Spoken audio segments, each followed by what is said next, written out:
حضرت سلیمان کا لشکر آ رہا تھا اور یہ چیونٹی وادی نمل میں اپنی ہمجولیوں کے ساتھ وہاں تلاش رزق میں گھوم پھر رہی تھی. تو جو ہی لشکر آتے ہوئے دیکھا تو اس نے اپنی ہمجولیوں کو کہا، جس کی حکایت قرآن نے کی ہے، کہا جلدی جلدی اپنی بلوں میں داخل ہو جاؤ، اللہ کے نبی کا لشکر بے خبری میں تمہیں کچل نہ ڈالے.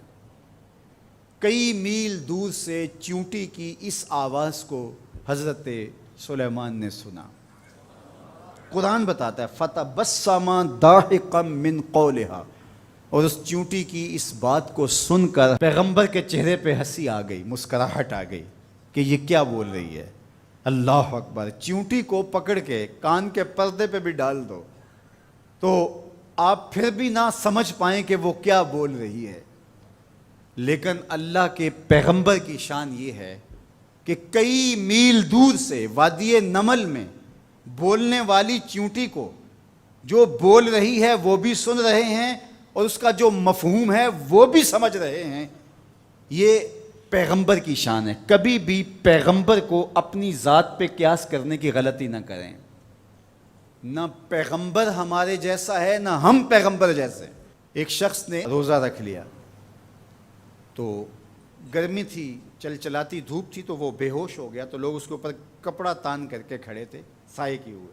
تو حضور گزرے تو فرمایا کہ یہ کیا ہے؟ تو کہا کہ اس نے روزہ رکھا تھا تو اس کی وجہ سے یہ نڈھال ہو گیا. فرمایا کہ اس کو کس نے کہا تھا روزہ رکھا؟ وصال کا روزہ رکھا. وصال کا روزہ ایک روزے کے بعد پھر اسی پہ تسلسل کے ساتھ دوسرا روزہ. تو کہا حضور آپ جو رکھتے ہیں. تو اس نے بھی پھر دیکھ کے رکھ لیا. تو آقا کریم علیہ الصلوۃ والسلام فرمایا ایکم مثلی، تم میں سے میری مثل کون ہے؟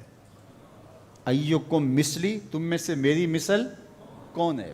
اور ایک دوسرے مقام پہ آقا کریم نے فرمایا لست کہیاتکم، میں تمہاری طرح نہیں ہوں. کبھی کہا ایکم مثلی، تم میری طرح نہیں ہو، کبھی کہا میں تمہاری طرح نہیں ہوں. تو یہ غلطی کبھی نہیں کرنی چاہیے کہ اپنے آپ کو نبی پر قیاس کریں یا نبی علیہ السلام کو اپنی ذات پہ قیاس کریں. اللہ نے ان کو جو صلاحیتیں، جو شانیں، جو عظمتیں اور جو امتیازات عطا کیے ہیں وہ انہی کا خاصہ ہے. اللہ نے انہی کو ایک الگ شان اور الگ نرالی عظمت عطا فرمائی ہے جو انہی کا مقصوم ہے. اب چیونٹی کتنے میل دور سے اپنی ہمجولیوں سے بات کر رہی ہے. کوئی حدیث ہو تو ضعیف کہہ کر کے کوئی کہے کہ نہیں میں نہیں سے مانتا، آیت قرآنی ہے. فَتَبَسَّمَ ضَاحِكًا مِّن قَوْلِهَا، چیونٹی کی اس بات کو سن کر اللہ کا پیغمبر مسکرانے لگا کہ یہ کیا کہہ رہی ہے. اللہ اکبر.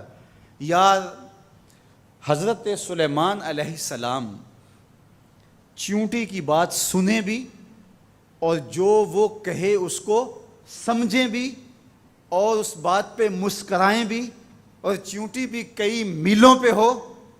یہ شان اس پیغمبر کی ہے کہ جو مسجد اقصیٰ میں تیرے نبی کے پیچھے مقتدی بن کے کھڑا ہو.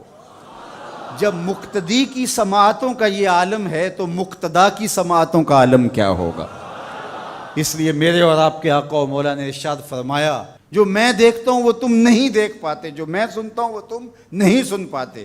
تو جب سلیمان علیہ السلام اتنی دور سے چیونٹی کی آواز کو سن بھی لیں اور اس کی سرسراہٹ کے مفہوم کو اخذ بھی کر لیں اور اس پہ آپ جو ہے وہ جواب بھی دیں، فَتَبَسَّمَ ضَاحِكًا مِّن قَوْلِهَا، تو پیغمبر چیونٹی کی آواز کو سن لے تو مدینے والا امتی کی آواز کو نہیں سننے گا.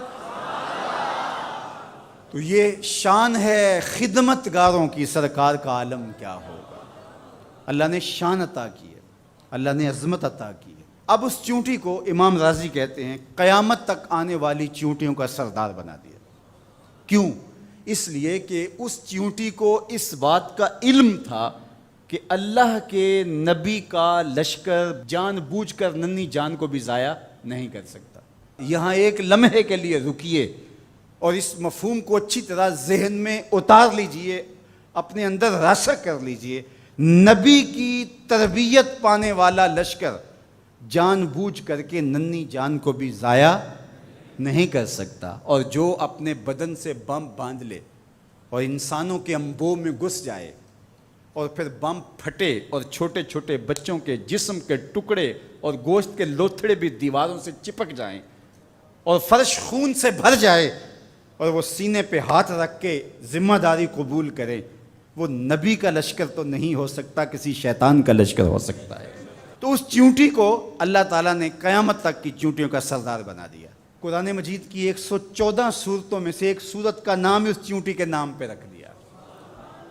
کتنا بڑا اعزاز دیا اس چیونٹی کے نام پہ۔ سورہ النمل ذات کی چیونٹی ہے، لیکن پیغمبر کے تربیت یافتہ لوگوں کے مزاج کو جانتی ہے۔ یار پیغمبر کی صحبت میں رہنے والوں کا کوئی مزاج آشنا بن جائے اور اس مزاج آشنائی کی وجہ سے اس کو عزت، پروٹوکول، تکریم اور قیامت تک آنے والی چیونٹیوں کی سرداری بخشی جاتی ہے، تو جو مزاج پیغمبر کا حامل ہے اس ابو بکر کی شان کا عالم کیا ہو، اس کی عظمتوں کا عالم کیا ہے۔ تو اس چیونٹی کو قیامت تک آنے والی چیونٹیوں کا سردار بنا دیا گیا۔ تو اس کی سرداری کا سبب اس کے یہ جاننے کی وجہ سے ہے کہ پیغمبر کی تربیت میں رہنے والے جان بوجھ کے ننھی جان کو بھی ضائع نہیں کر سکتے۔